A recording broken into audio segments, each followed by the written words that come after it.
Well, welcome to this episode of Qatsyr Harvest as we continue to explore the events surrounding, following, and also leading up to the Qatsyr harvest of Shabuwa, the time of the promise of seven. This is the next opportunity to get off this planet alive. And it's one you'll want to take advantage of because Absolutely. the next 7 years are going to be really rough. If you think that the last year or so has been difficult for Israel and for Jews worldwide, You ain't seen nothing yet. that's what she just said. What she just said is correct. That is what the prophets have foretold. We're only 11 months from entering the time of Yaakov's troubles. I'm smiling. We're not making light of this. No. But God does have an off-ramp, and we are directing your attention to it. So is he. In fact, this next statement through the prophet Yoel, speaking of the last days, reads, "You should act to capitalize upon the festival feast of Shabuwa, the promise of the Shabbat." I object. It should say you should really, really, really capitalize on this because what's coming is not very good. It's very dark. Indeed. Okay. All right. So if you don't mind a copy edit, Yahweh, you should really, really Yes, you should really, really capitalize and act upon the feast of Shabuwa, the promised of the Shabbat of 7 sevens. For you all to approach a Bikuwrym, first fruits, firstborn children, Qatsyr, harvest of Chitim, of valued, mature, standing, and prominently displayed grain. And as a chag celebration of the asif ingathering at the turning point at the end of years. Wow. Okay, so God's a whole lot to unpack there. Recommendation is that it would be in your best interest to capitalize upon this feast of Shabuwa. So feast, it's from chag. Chag means celebration, party. This opportunity to enjoy a very good time with Yahweh. And it is Shabuwa, which means sevens. I have promised that in the next, sometime this week, I'm going to begin another thorough examination of everything that Gabriel, which is David, God's most capable and courageous man, prophesied through Daniel regarding the timeline that we will encounter going forward and who will do what to whom and when and why. But Shabuwa itself does a nice job of properly separating itself from the other Moed Miqra'ey. It is the only Moed that is known for a number. I mean, we have Pesach, which means Passover. It means Passover for death, so that you can live forever. And we have matzah, which is unyeasted bread, which speaks of removing the fungus of yeast, representing religious and political guilt from our souls so we can be perfected, leading to what this says right here, Bikuwrym, firstborn children, so we can be sons and daughters within God's covenant family. And then we have Shabuwa, which means sevens. So we'll get to why that one is the one with a number. And it leads to Teruah, which is the day of the herald, followed by Kippurim, which is plural of reconciliation, meaning the day of reconciliations, and then Sukkah, which is to camp out with God. So why is this one in the middle? And God tells us there are 3 harvests. This is the middle one. So if you're looking at that menorah that is spinning above my left shoulder, you're going to see that it has 7 candles, and that the harvest in the middle is represented by Shabuwa, sevens. So how many years would you expect sevens to come before the return of Dode? Wookie, could you answer that question for Leah, please? What's even more interesting is, why does it stand alone? Why does this one light within Yahweh's most iconic symbol. Why does it stand alone? Yeah. It is in the principal symbol of Yahweh is the light of that lamp, which conveys the information we need to know about the 3 spring, 3 fall, and 1 mid-year Miqra'ey opportunities to meet with God and be welcomed into his company. And it is not only 7 candles, which are 7 lights, which are manifest by Shabuwa, the promise of 7, but the one in the middle tells us that it is 7 years from it to the last of the Moed Miqra'ey when they will be fulfilled, and that there are 7 steps that are part of Yahweh's promise. Now, the fact that it says that it is a Bikuwrym harvest, that Shabuwa is a Bikuwrym, firstborn children's Qatsyr harvest, who is it that is being harvested on Shabuwa?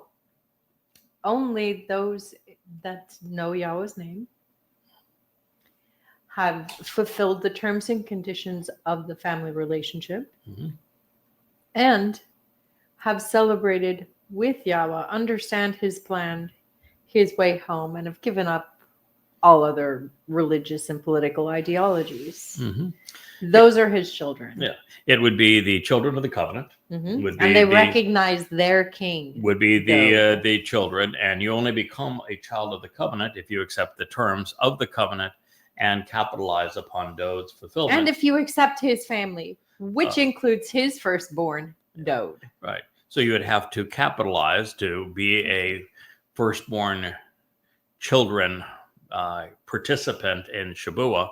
You would have had to have capitalized on what Dod accomplished to enable firstborn children, which is through the fulfillment of Pesach and Matzah. You must know that Dod came in his second of 3 lives in 33 CE, or 4,000 Yah, and as promised was crucified as the Passover lamb, sacrificing his Bashar body in year 4,000 Yah to open the door to life, so that the next day he could accept upon his soul, his nefesh, our religious and political guilt, so that we, this fungus, if you will, of matzah and of yeast, which is removed from the matzah, and perfect us so that we could become the firstborn children within God's family. And of course, Bikuwrym is based upon Bakor. It is the plural of Bakor, and Bakor is what Yahweh refers to Dod as. He refers to Dod as his Bakor, his firstborn son. Bikuwrym is simply firstborn children. Therefore, the harvest is of people, of the children of the covenant. It's now, not really grain. No, they're equated to grain using the symbolism of Chitim. Not because Chitim means wheats, plural. It's also with the YM ending, making it plural. But also because of the actual root meaning of Chitim, which is mature, valued, projecting oneself, standing upright, and being prominent. The children, firstborn children, who are part of the Shabuwa harvest are therefore individuals in Yahweh's covenant family who have grown up in the family. They are mature, they're valued for their contribution, and they're standing up prominently, making a difference in our world and doing their best to encourage more souls to capitalize upon this harvest, to do as Yahweh has said. It is really, really in your interest to capitalize upon this feast, this celebration of Shabuwa, for you to approach as a Bikuwrym firstborn child, as a Qatsyr harvest of Chitim, of the mature and upright. As it is a chag, we're told this for a second time. This is the celebration. God very seldom uses chag twice in the same sentence, but here he has. So he's telling us this is a happy day. This is a day where he gets to experience the withdraw and return of his covenant family. On both sides. Happy, happy, joy, joy, happy, happy, joy, Yeah, joy. Like yeah. both sides. Yeah, and it is a two-sided happiness because it is, in this case, the covenant members who are Yehudim and Yisraelites, as well as those who are Goyim. It's a open-ended, No more rebellion. yes, relationship between Yahweh and the covenant children of the world, whether they be Yehudim or Goyim. This is the last harvest, by the way, though, of Goyim. So if you're a Goy, you probably ought to pay very close attention to this. Yes. So it is a Chag celebration of Asif, an ingathering, and this is Takupah, and then Shana. So at the end of years, it would be 7 years from the last year of the world as we know it. And this is a very strong indication that we have the timing of this right. This was from Shemot, names Exodus 34:22. So Yahweh's testimony here is uncompromising. It is clear. There should be no doubt as to what Yahweh is requesting of us and making available to us. And then he goes on from here to be even more descriptive of the kinds of things that are appropriate for us to appreciate during this time. This is now coming from Yeshaya, Isaiah 62:8, because it is also reminiscent of the things that God has been offering. He's told us that there's going to be new wine and grain and olives, fresh harvest at this time that provide many of the metaphors that Yahweh most likes to use in association with his family. And so this reads, I will not allow your grain that is grown for the harvest to be given ever again, to be consumed in a questionable way and processed destructively by your enemies, on the condition the children of the Nakar, the observant foreigner, this non-Yisraelite from a distant land who closely examines and carefully considers, then recognizes the truth, making it known through his declarative statements. The children of the who? Yeah, the Nakar.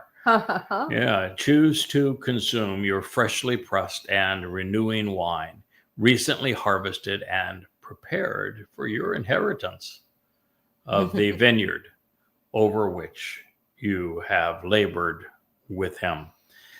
So God clearly wants us to know that it's a really good idea that you pay attention to the observant foreigner who is making this information known, particularly about your inheritance, but also that you're willing to engage and work alongside with them, because there's much to be done. So wait. Observant foreigner, it's Nakar. This children of the Nakar. These are the ones that are going to reconcile their relationship with Yahweh and no longer have rebellion. Now, why is that? Why can't we get this from the rabbis or from our religion or from our culture or from our traditions? I'll tell you why. They're all full of ish. Get over it. Yeah. The problem with Yisrael, and the reason that Yahweh couldn't convey this through a Yisraelite, is the Israelites are still stuck in 1447 BCE, Yes, where they told so God true. to shut up and go away, that they didn't want to see him or hear from him again.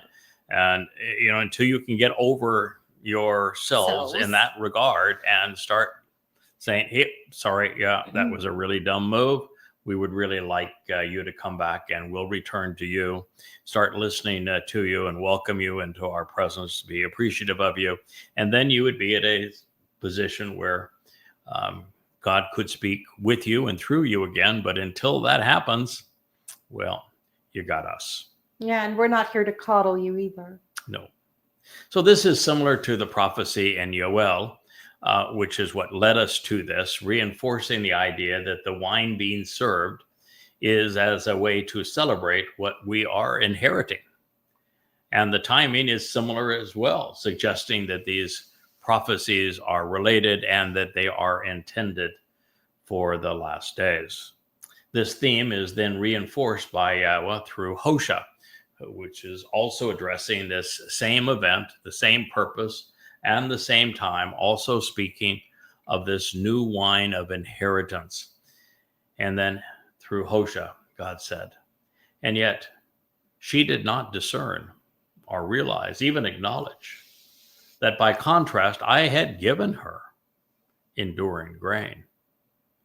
Wine, it was new wine, symbolic of the inheritance, and also olive oil, which I increased her wealth, which she assigned to the Lord Baal. Ooh.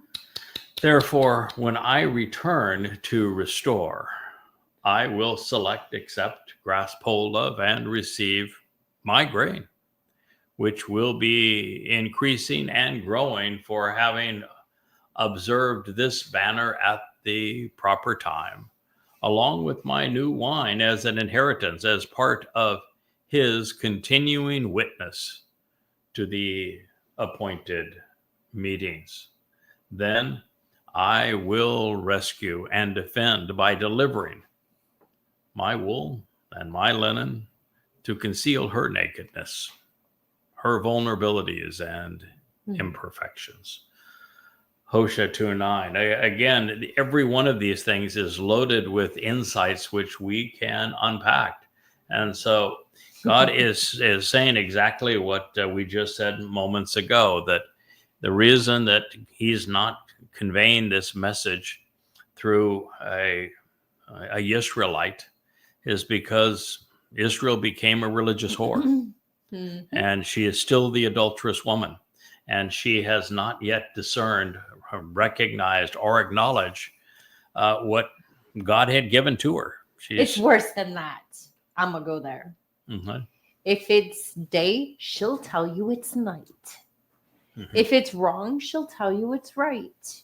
If Yahweh says Miriam is the model for divorce, they'll say she's the most wonderful, and Moshe was a horrible leader. Yeah, she is so contrary and so rebellious that she can't listen. Yeah. I had an interesting experience on X this morning. I had a Talmudist, a fellow that follows me regularly on X and is really an excellent supporter with Israel. And I got into this dispute with a Christian fellow, name of Matthew, of course, that was full of false praise, saying, you know, what I wrote was true about the Roman Catholic Church being a whore that is predicated on Babylon, and I just clarified my post because I was afraid that somebody would misinterpret what he had said. No, and I was, because this person also said that Miriam was struck with leprosy because she criticized Moshe's wife for being an Ethiopian.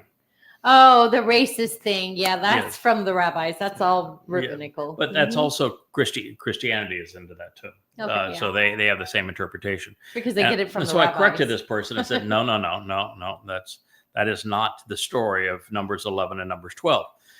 It's all about Moshe acknowledging that it's impossible for a single person to lead or guide, instruct the children of Israel. They're too irascible for that.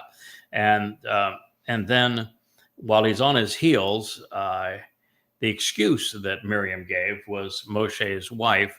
But all we know is she's a Cushite, but it's likely she's Zipporah. We're not told otherwise.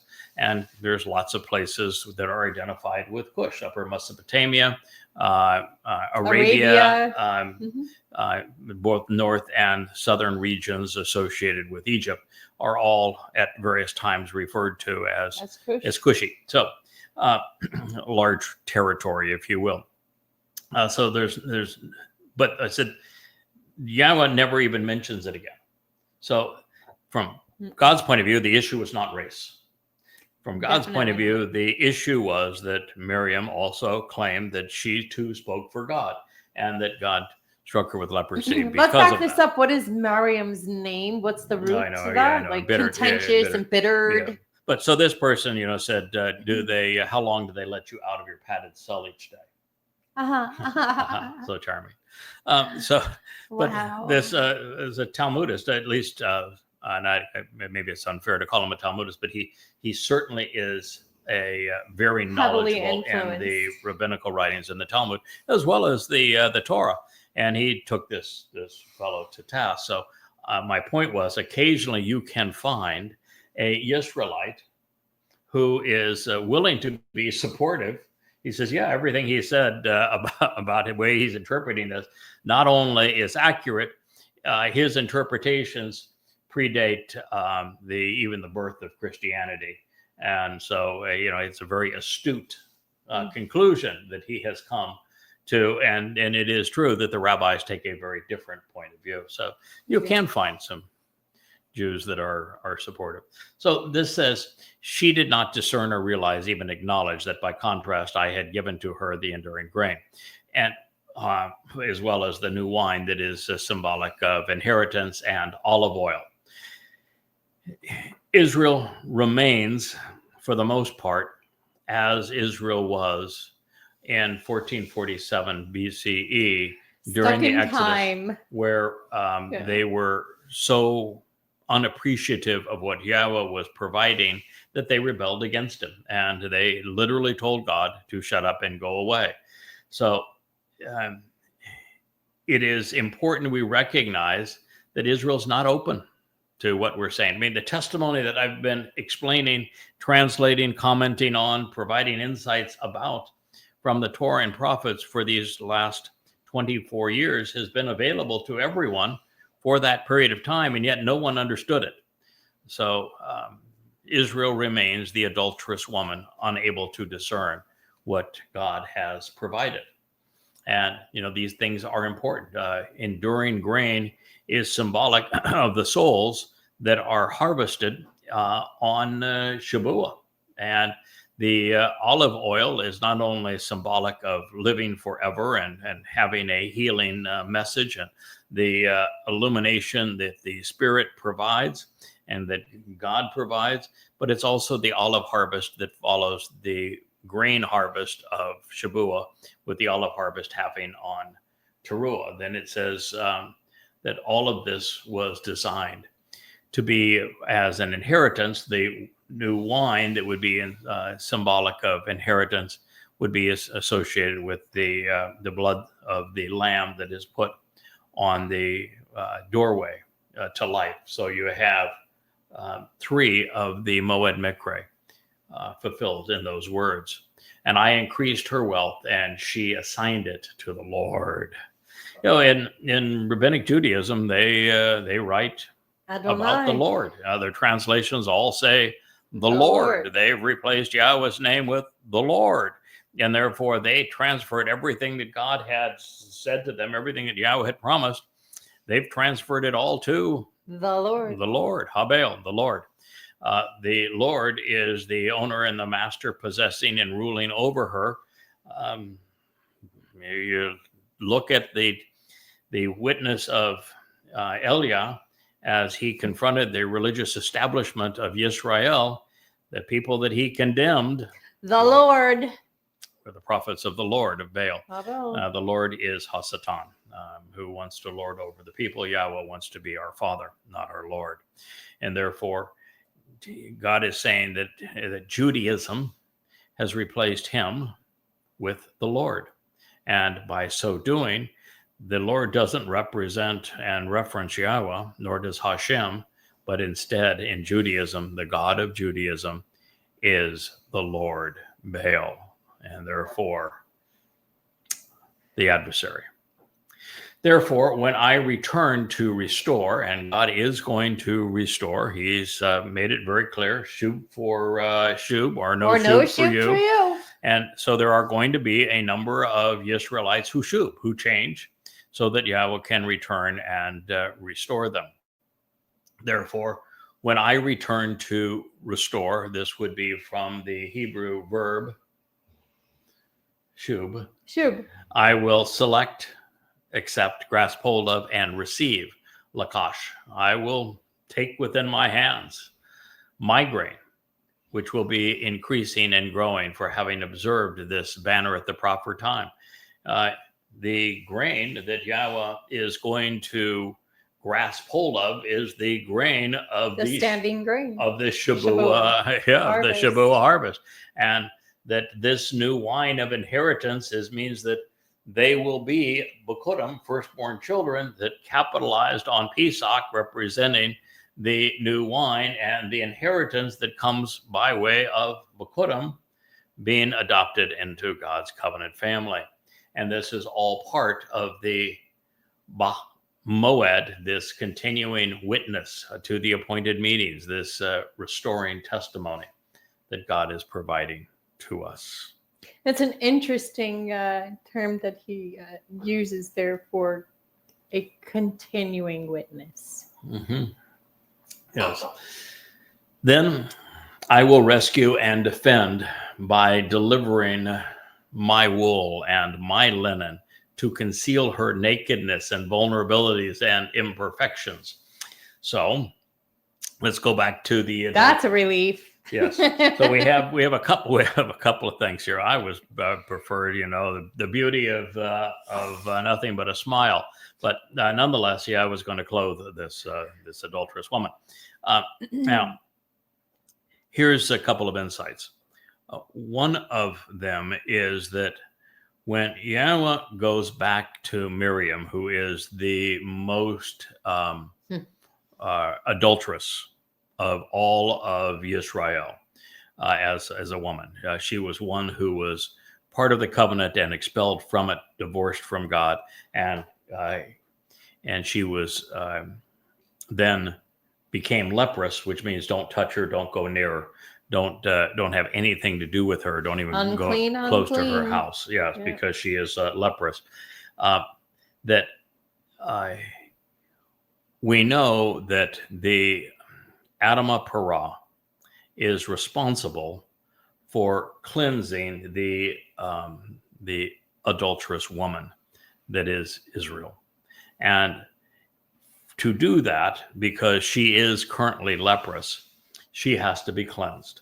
And she is being cleansed with the waters that are being released from underneath the Temple Mount, which will be mixed with the ashes of the Adamah Parah, the red heifer, and then will receive the purging and the searing process of the fire that Yahweh is going to ignite at this time.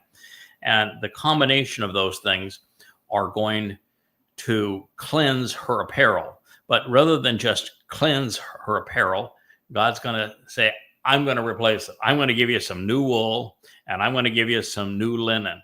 The wool from the sheep, which is so important in God's story. The linen from the flocks that tells us when we are to identify the beginning of Abib, so that we can celebrate Passover, Matzah, and Bikuwrym on time. It is the month of the flocks, if you will. And all of this will be to conceal her nakedness. It is, going back to that story where in Devarim 24, when Yahweh makes his parting comments regarding Miriam, he says that the adulterous woman, this woman who has had two husbands, and both husbands saw her nakedness, and when they saw her nakedness, there was ugliness there. So they saw the adulterous woman of Israel laid bare. Yep. Okay. Clearly, Moshe did. Oh, absolutely. And clearly, Dod did. Absolutely. But I think that it's the two individuals here are Moshe and Yahweh, because Dod is going to be the bridegroom, and you don't take back that which you gave up. Mhm. So we have Yahweh and Moshe in Numbers 11, and then into 12 with this adulterous woman giving up on Israel and saying, "You're foul, you're even leprous." And then in Devarim 24, as we have the final statement on Miriam that she is divorced, we hear this whole discussion about this woman who is naked and ugly. And the two individuals in her life, neither one of which want her back, Moshe and Yahweh. And so she has to be cleansed. She has to take a bath and she's redressed, a dirty which is the hoe. purpose of the adulterous, the purpose of the Adamah Parah, the red heifer, so that her vulnerabilities and imperfections are cleaned, and therefore she can be betrothed to her returning king, which is Dowd. So Everything hinges on this small little ritual. Mhm. Everything. Yeah, it's no small little ritual. It's Numbers 19, which is then incorporated into Numbers 5. So, however, mhm. we have in Israel, we have this thing about looking all over the world for this perfect red cow, female cow. We at great expense to the nation and Americans, the Texans have given them their red cow. So they have their Aaron, their alternative. I wonder how well that's going to work for you. It's funny that the first red heifer, actual red cow that showed up in Israel happened to arrive the very year that I was in Israel. Yes. But strangely enough, but beyond the coincidence of that, it is an Adamah Parah. An Adamah Parah is a bloody red man of the earth who is productive, just as the Passover lamb. When the Passover lamb fulfilled Passover in 33 CE, year 4000 Yah, it was Dowd's body. Dowd is a dude. He is not a lamb. He wrote of his own crucifixion, and the way that he wrote it, he was a man nailed to that Roman torture stick. So the same thing is true with the sacrifice of the Adamah Parah, known as the red heifer. He happens to be a bloody red bull. And the fact that it's Parah as opposed to Par just means that he is exceedingly productive, this bull. But if you're looking for a red cow, you're missing the entire point of the lesson. Well, isn't that the gist of it all? Yes. We miss... The Adamah Parah is in fact the gentleman that is speaking to you now. I am the one who will be butchered, who will be sacrificed on Teruah to the backdrop of a full solar eclipse. I can tell you exactly the moment it's going to happen, which is at sunrise on the 24th of September, 2033, which is year 6000 Yah. There will be a full solar eclipse at the time. It'll be on top of the Temple Mount overlooking the city of Dowd. The Alaska Mosque will be removed, and then the ceremony that Elia is going to perform, which will replicate what he had done 2,888 years earlier. That would be 40 Yoel, followed by 3/8 eternity, eternity, eternity. Will be replicated on the Temple Mount in front of a replica of the witness, the tabernacle of the restoring witness. And facing the Mount of Olives to the east with the original altar there. Yahweh is going to release copious amounts of water from the Temple Mount that are going to be purging and cleansing. Yahweh is going to ignite the fire, and all of the explanation is going to be provided by Elia, who will be the riveting and hilarious master of ceremony at this particular time, in front of a still clueless crowd. Well, the crowd that will be gathered, because the timing here of these events, God's explained the timing. You have to understand his metaphors, but if once you do, they're pretty clear. The Shabuwa harvest will have already occurred 7 years earlier. The Teruah harvest will have occurred the previous night.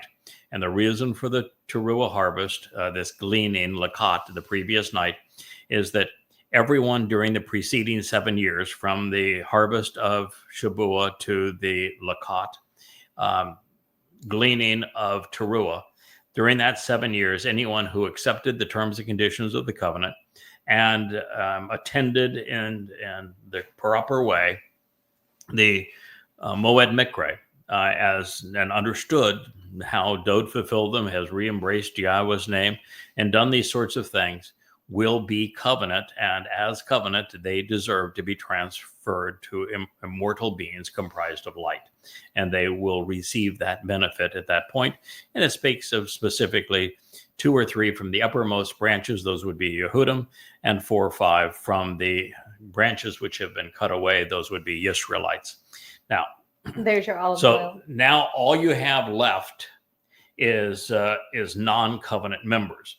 Yahweh in Zechariah is specific, and what he says is that he is sending, he's going to provide 4 chariots. 3 of the 4 chariots leave Jerusalem. One of the 4 stays there. Of course, it's the one that is bloody red color, because you got the bloody red man from who is productive as the red heifer, and you've got this bloody red man coming from Edom, who saves many, that Isaiah celebrates in the 63rd chapter. And he stays right there because, well, he is the sacrifice. Then you have a black and a white spiritual chariot that goes and canvasses the world from, and there is a possibility here, and I want to be careful that I don't mislead anyone here. It is very clear from the testimony in Zechariah that the black and the white chariots are gone for half a day. And whether it is from sunset to sunrise or from sunrise to sunset, so it's either after the Shabuwa harvest, after the Teruah harvest in Jerusalem of Israelites and Yehudim. So then immediately those 2 chariots go out, and they're out for till sunrise, which actually makes more sense. And they return to Jerusalem at sunrise, or they're collecting Israelites during the day is, just also a possibility, but it's over 12 hours. The black chariot is the one where it'll be color coordinated with the inhabitants, those Jews still wearing their mourning clothes because they're Haredi or ultra-Orthodox. They go on the black chariot, and the black chariot doesn't return to Israel. And the black chariot takes these people off and disposes of them. They do not belong going forward. There'll be no religious zealots of any kind, no even political advocates going forward from this point on among Israelites. The white chariot, however, this chariot comprised of light, and it's coordinated by a Ruach of Yahweh. It's going to gather every Israelite and Yehud from around the world that is receptive to the truth. At this point, they won't know much about Yahweh's name. They won't know much about the covenant. They won't know much about what they're going to expect is going to happen in Jerusalem. But they won't be rebellious. They won't be rebellious. They won't be religious. They won't be political. They won't be anti-Semitic. They won't be cantankerous towards God. They're going to be open to the truth. And all of those are being brought to Jerusalem to join those that are already gathered there based upon all of the testimony Yada, myself, and Elia have provided over the last 3.5 years. And they're anticipating what will be the greatest show on earth, which is the sacrifice of the red heifer, followed by Elia orchestrating this magnificent funeral pyre that is part of the offering of the red heifer that cleanses the adulterous woman. So that is what is being described here with all of these terms, so that you're in a position to know about it and to capitalize upon it. So we find yet another reference to Therosh. Therosh is this new wine uh, of the inheritance, and it's, you could just write it off as a Beaujolais, a new wine. It is lightly fermented, which means that the pathogens have been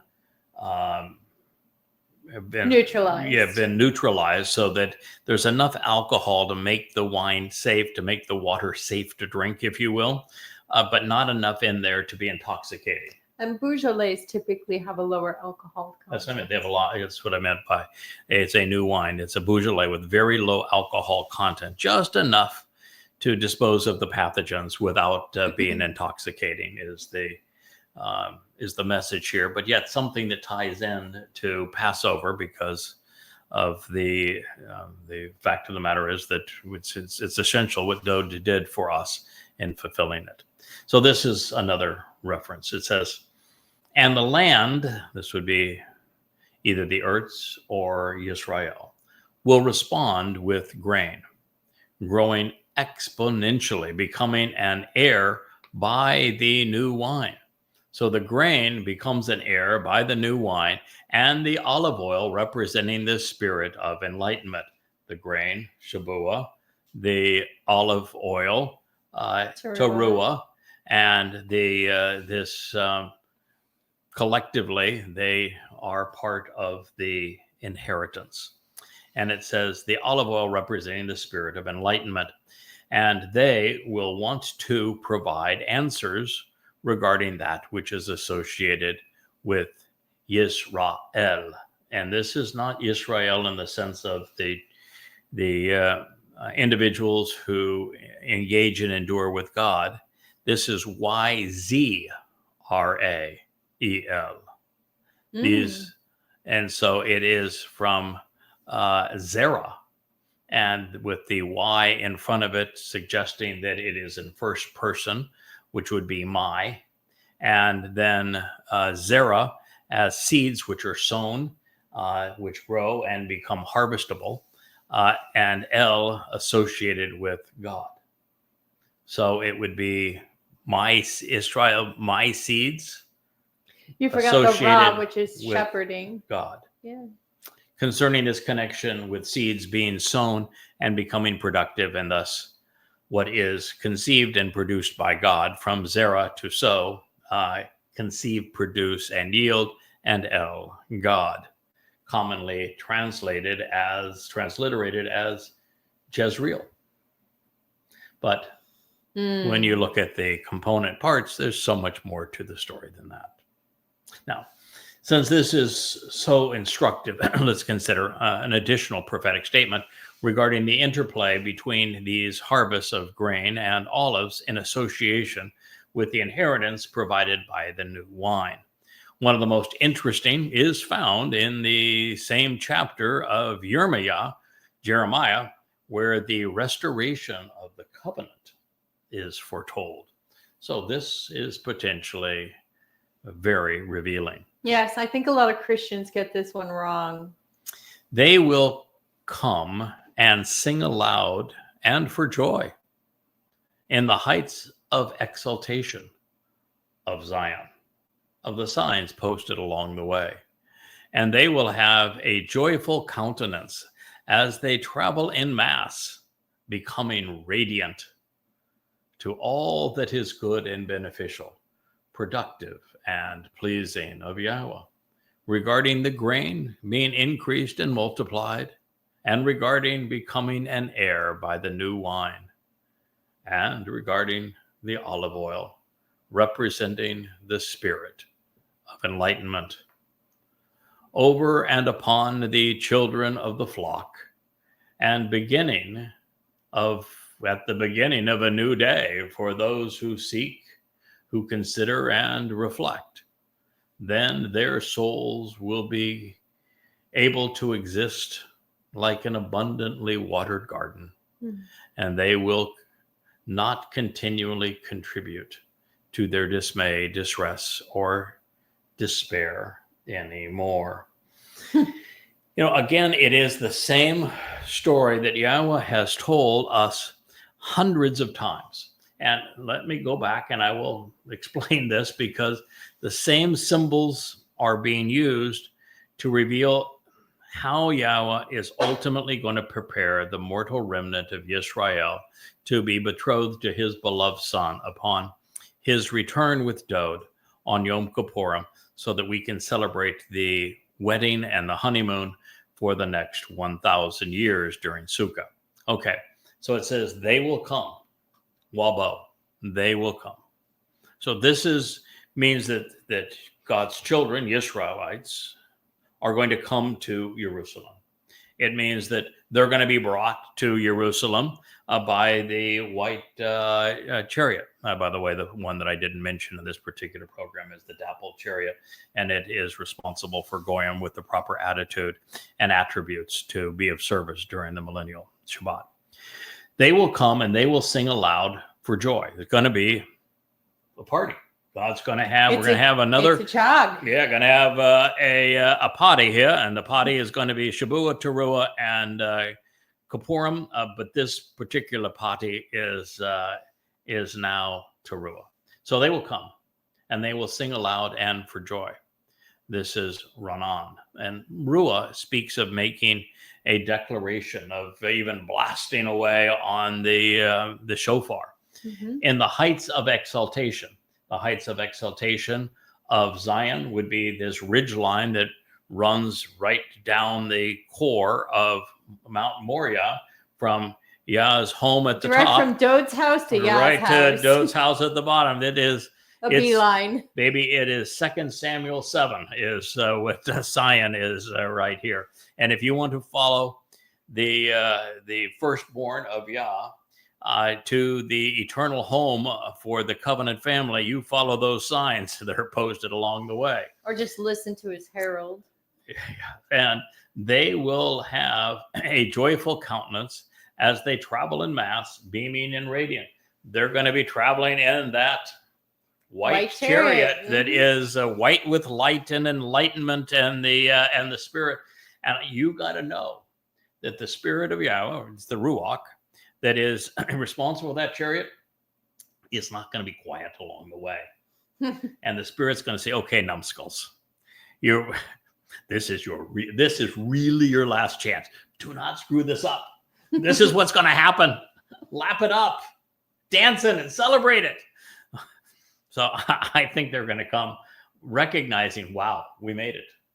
Maybe they're going to show our videos along the way. Yeah, might. This is a beautiful Yehud that told you all about this. Watch the video. It's like you get in the airplane now, and rather than having the stewardess stand up and say, this is how you buckle your seatbelt, as if you don't know how to buckle a seatbelt. Now they have watch this video. Mm-hmm. This could be the same thing. Please fasten your seatbelts and watch this video. So maybe that's how it's going to. You never know. So it will come, and they will come, and they will sing aloud for joy in the heights of exaltation. This is on Mount Moriah, and many of them are going to be seated. Seated.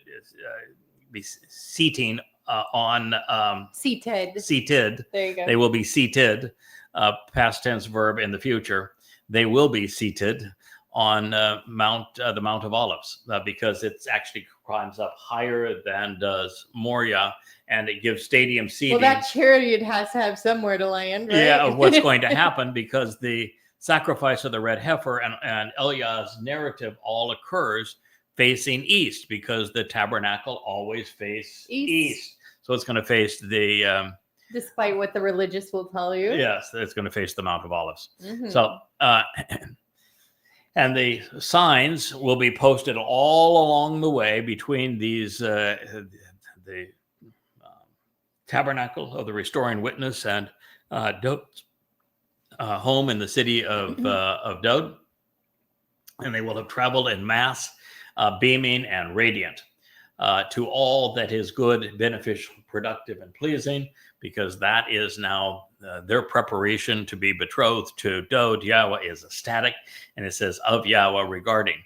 And then the grain being increased and multiplied, and regarding becoming an heir by the new wine, and regarding the olive oil representing the spirit of enlightenment. Now, the reason that these three things are here is it's not just the mortal remnant of Israelites that are being brought here. No. Because at this time, You've got the dappled chariot, you've got the white chariot, you've got the black one that's gone somewhere else. No, that's not the answer. Oh. It's because at this time, in the really plush seats up there in the sky, you're going to have the beneficiaries of the grain offering of Shabuwa. Mm-hmm. And you're going to have the beneficiaries of the olive harvest of premier Shabuwa. seats. Yeah, and you're going to have all of those who benefited from the Bakurim harvest early on, who were part of the initial covenant children brought home by David. So they're all going to be there. They get the VIP seats. Right, celebrating along with the mortal remnant of Israel. That's one of the reasons it's the greatest show on earth. Yeah. And Yahweh's going to be there. He's going to ignite the fire. He's going to be applauding. When, I think we have box tickets. Yeah, it's going to. I am not going to have the most desirable seat in the house. You have one. No, this is I'm the bull in the arena for this one. Yeah. But that's okay. I wish I could say I volunteered for this, but I was volunteered for it, and I'm good with that. Me too. So, and it really is kind of an honor to be chosen to fulfill this role. As much as you love fireworks, it'll be great. It'll be great. And the fact is that I've given Hasatan a black eye and a bloody nose, and I've done more to ruin his parade than anyone else by writing the 5 volumes against Islam of goddamn religion, the 5 volumes against the myth of the Lord Jesus Christ and Christianity, against the false god of Ezekiel in the 3 books on Babel. I've done my best to make this a celebratory day for Yahweh and Dod and the Israelites through the 35 books of Yahweh. So, I've pretty much messed up his plans. And so I understand he's mad. He wants to tear out my heart and take a bite and drink a little blood. And, it's his last hurrah. That's right. It's his last hurrah. And my body that he's going to bludgeon is of no value to me at that point. So I'm going to be delighted to get rid of it. It's a win-win for everybody. He gets his last, I call it the Feast of the Beast.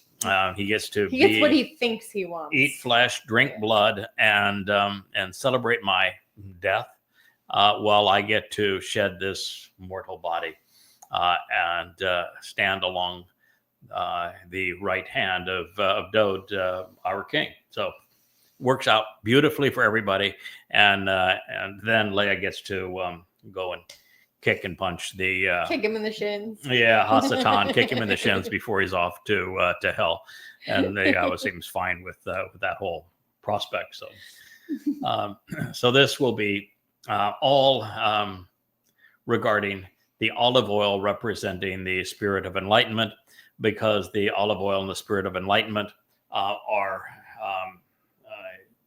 symbolic of not only olives and the teruah harvest, but also of the spirit, the ruach, that's going to be guiding that white chariot. So, and over and upon the children of the flock. And the children of the flock are now, or soon going to be, under Dod's tutelage. It's 10 days before Dod returns, and the pastures are being restored. The earth is being restored to the conditions of the Garden of Eden. And at the beginning of a new day for those who seek, consider, and reflect. Well, this new day is the starting of happily ever after. We have 1,000 years to celebrate earth return to the conditions of Eden. There will be no more war. There will be no more politics. Correct. We will have one people. That's why it's under called one God, whose name is Yahweh, with one king who is Dod. That's it. That's all. And that's why it's referred to here as an abundantly watered garden, just like Eden. And they will not continually contribute to their dismay, distress, and despair anymore. This is consistent with the Yirmiyah 31, probably 33 or 34. This is 31:12. There it says that after the Torah is written inside of them and Yahweh gives them his name, that there will not be then any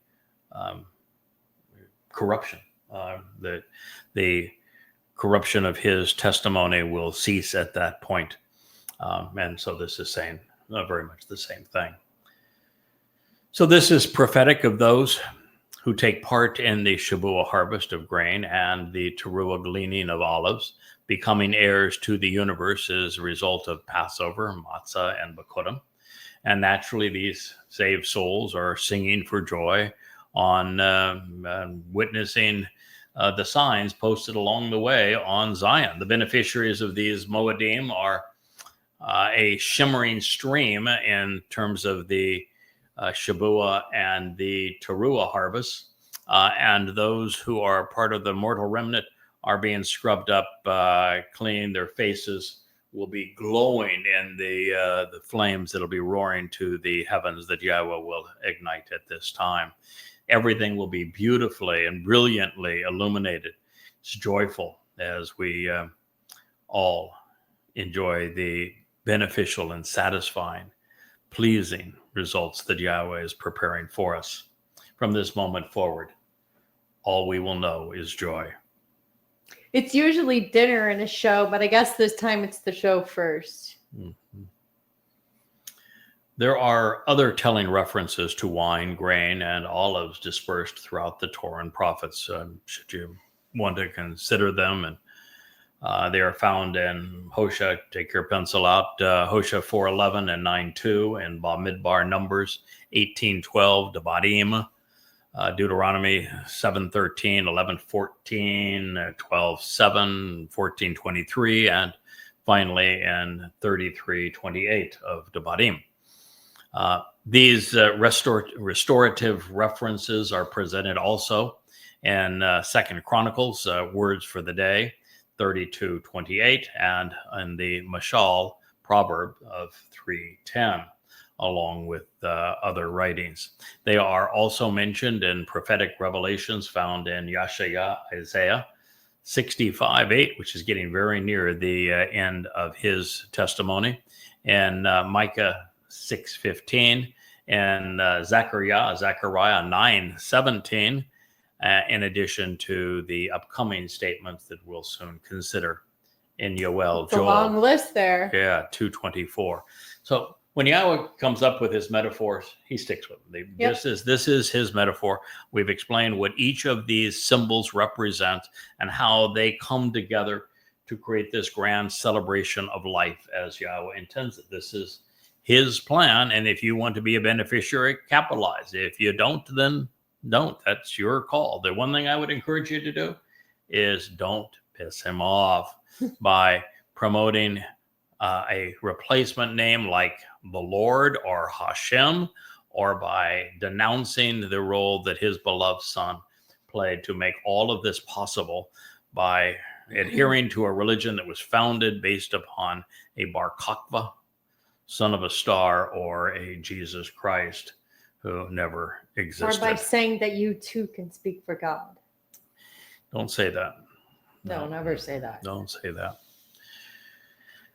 Returning now to Yoel. This is Joel 2:20. This is such a rich tapestry this prophet revealed to us. It becomes obvious that the lost souls accredited with the writing of the Christian New Testament and those engaged in apologizing for it, like Peter, should have considered what we have read prior to composing and advancing their anti-Semitic rant. Yoel was not speaking for Jebus.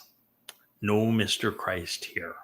He was not addressing Twistians or describing Pentecost.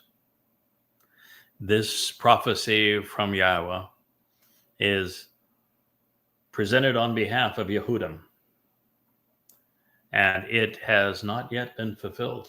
much less fulfilled 2,000 years ago with the alleged birth of a never mentioned in the Torah prophets church. Oh, so you mean that guy lied? Yeah. Okay.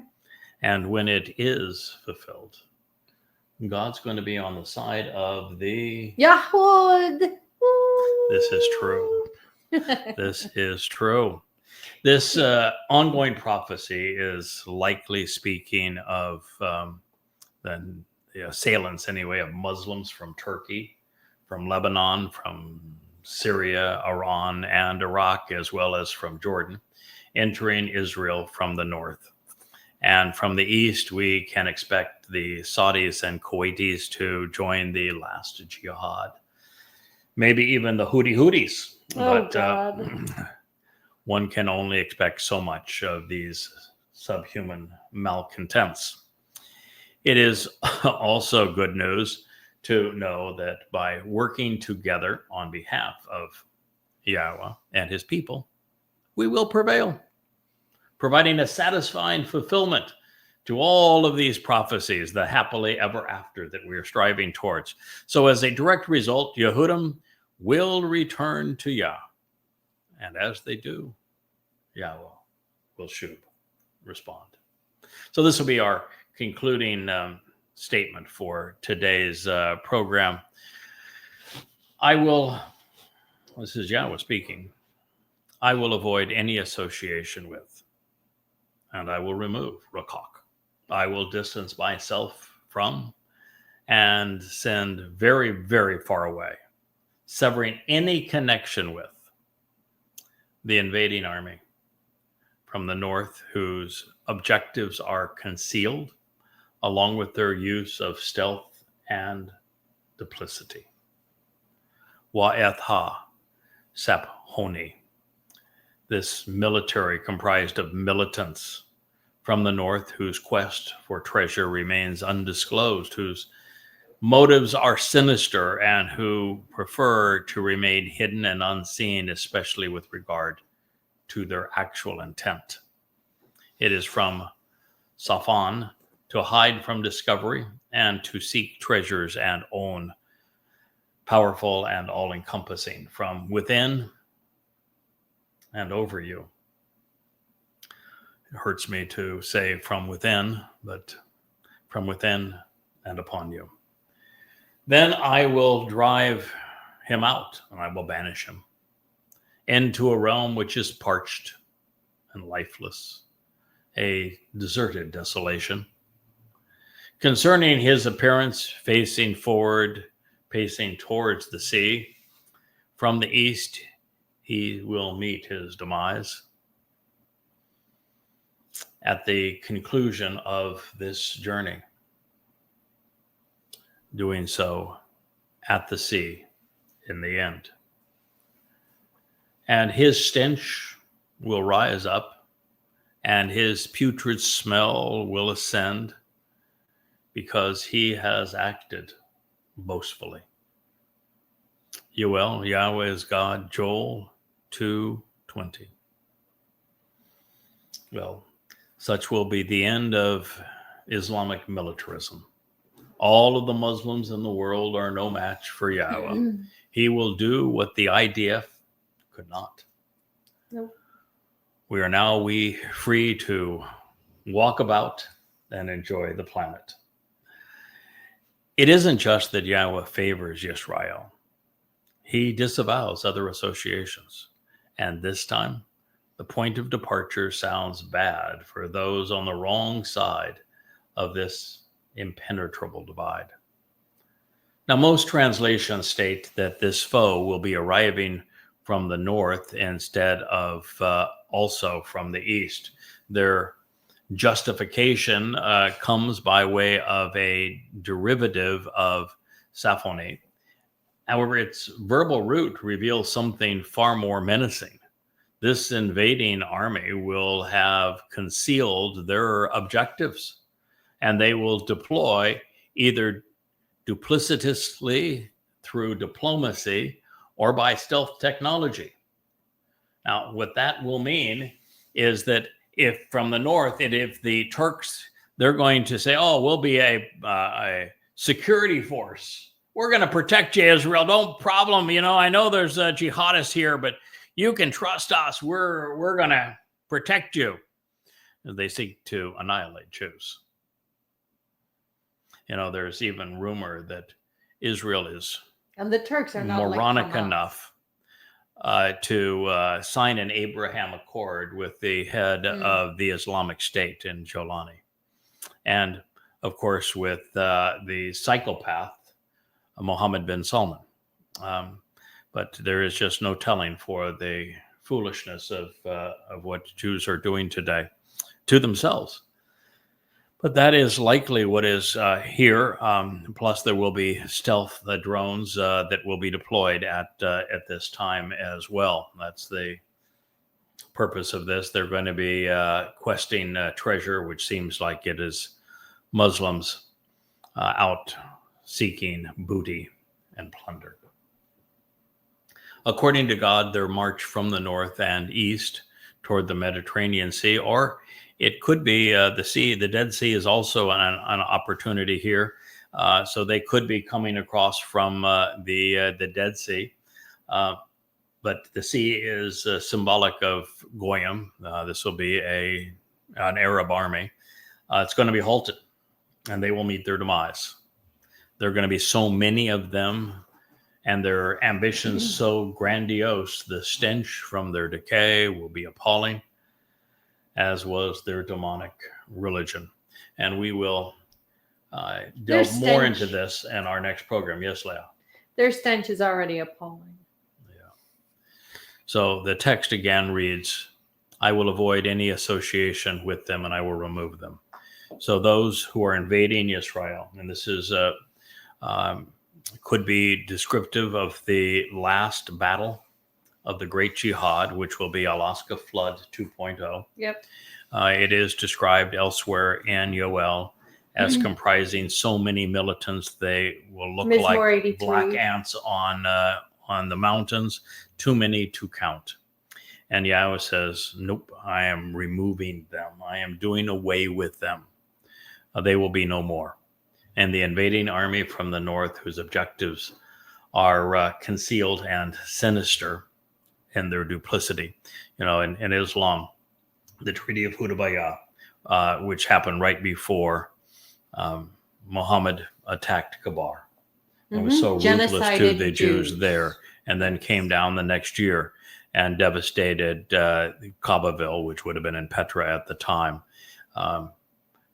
This speaks to the duplicity of they pull the roost. So a Muslim doesn't have to have a contractual agreement with anyone who isn't a non-Muslim. As I say regularly, if you removed lies and deceptions from Allah's mouth and from the Quran, there would be nothing to hear, nothing to read. That would be all there is to Islam. The 9th surah of the Quran, the second to last, actually says that an agreement between Muslims and non-Muslims is not binding on the Muslims. So this is their nature. And it also says from within you and upon you, because there will be a state of Islamic terrorism that's going to be carved. Literally an Islamic state that is going to be carved out of right out of the heart of Israel within this year, and that Islamic state is going to be the source of so many of these belligerents. But Yahweh ultimately, when we are approaching this final ingathering and the sacrifice of the red heifer, is going to banish them. And he's going to send them to a realm which is parched. He can send them back to Arabia before he annihilates them, a lifeless and deserted desolation. Concerning his appearance facing toward the sea, and again, the sea could be that he's coming from there's another group coming from the east, and this could well be the Dead Sea. It's also referred to as the sea. It just means that he is a Gentile, and coming from the east, he could be stopped as he faces the sea, the Dead Sea, or he could have already ransacked Israel. This is the last end of that battle, at which point he's made it to the sea. And Yahweh says, that's enough there, stupid. We have a little meeting together. Will you come with me, please? But that will be the end. And then God says that the stench, this foul odor will rise up, and it will be a putrid smell. And that's the smell of religion from God's point of view. Mm-hmm. And it will ascend because he has acted so boastfully, and that it would be Hasatan himself. Yeah. And so he will be gathered in. He has one last act, which is the butchering, the feast of the beast, of the red heifer, and the feast of the beast, and then to be kicked in the shins by Leah prior to being sending off to Sheol. So that's the story. It is God telling us his truth from every possible way. And we will pick this up with fear not and do not be awed, earth or the land, and be glad and show a positive attitude, because Yahweh has done this and will continue to do great things which enable your growth. We'll pick that up in our next episode from the library studio of the Yahweh blog. And we are your hosts, Leah and Craig Wynn. Shalom. Thank you for listening.